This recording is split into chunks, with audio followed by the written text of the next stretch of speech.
How to separate from crime. The consensus is we cannot stop or prevent crime. We can separate from it, we do not need to embed ourselves in it. The solutions we use are limited by our Weltanschauung or worldview. Even what we consider a crime has changed. At one time, prostitution was considered a crime, drug taking was a criminal, use of narcotics and theft was a property crime. Some places do not consider these criminal acts or deserving of punishment. Taking crime off the books is not the best way to eliminate or even reduce crime. Criminal behavior is not just what the law says and may be diametrically opposed to what the law says. The law reflects the mind of the lawmaker, not the nature of right and wrong. We must look elsewhere than at the law if we expect to acquire an understanding of what constitutes a crime and how to separate from it. Eliminating crime could be accomplished in 2 years with a single law, at least from our environs. That the task seems impossible is not due to the intrinsic nature of the problem. The improbability of a solution is due to a fundamental error the world makes. Lawmakers try to get rid of crime, rather than criminals. Lawmakers attempt to identify and eliminate violent acts. Violence is not what we ought to be looking for. Violence is what happens because we have failed to deal with criminals. It is not a necessary element of crime. Violence is what happens when we let crime fester and rot. If we have violence, the likelihood is that we are pandering to the criminal element. Violence happens when the social fabric has decayed. Violence means we are back to the law of the jungle. But perhaps we are light on crime because in our soul we know we too are criminals.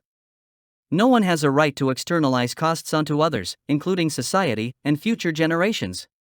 What we create in the way of costs, we are required to pay. Those who do not pay their costs and those who are complicit suffer for their acts. We do not engage in crime and come away unscathed. The key to understanding crime and criminals is understand parasitism. Criminals are always parasites and crime always create costs for others. The elimination of crime is the elimination of free riders. We have a right to what we create. That is the fundamental truth we must start with. Therein is the problem. For man made nothing that is natural. Even if you want to claim everything originated by a natural process, you still cannot claim you had anything to do with it. If we do not own the planet, who does? You might want to say the earth owns itself, but then we are part of what is owned. What portion of the planet is ours? Do we own our body? If so, are all other bodies self-owned? There is no solution to this dilemma if we fall into the trap of saying there is no God. We postulate or speculate here that it is God that created the planet and everything natural is of his sole domain.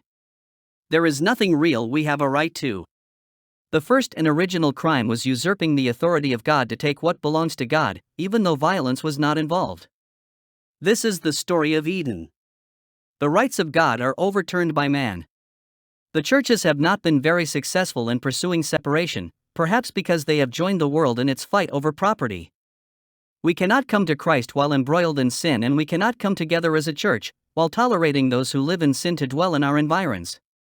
We must separate. Coming to Christ is as much about leaving sin as it is about embracing faith. One requires the other. The church must systematically separate from the world. The church must cease tolerating criminals. All costs must be paid. No cost is to remain unpaid. This is the law the church must follow. The person to whom a cost is owed is compensated by the church, and the person owing a debt has their account debited by the church. All debts must be liquidated before being released from the judicial system. The mission of the justice system is to catch offenders immediately upon creating an expense. Unpaid bills are no longer tolerated.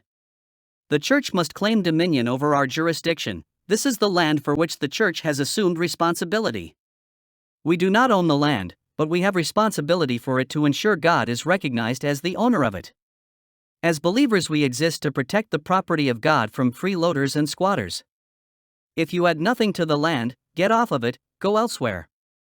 Believers in the believing church must unite. We are to come out of the fallen world.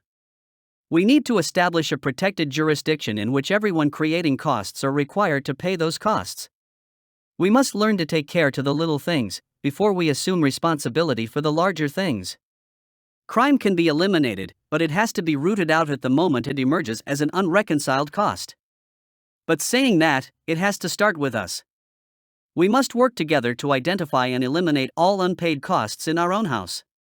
Without a strong foundation, we will not build far or high.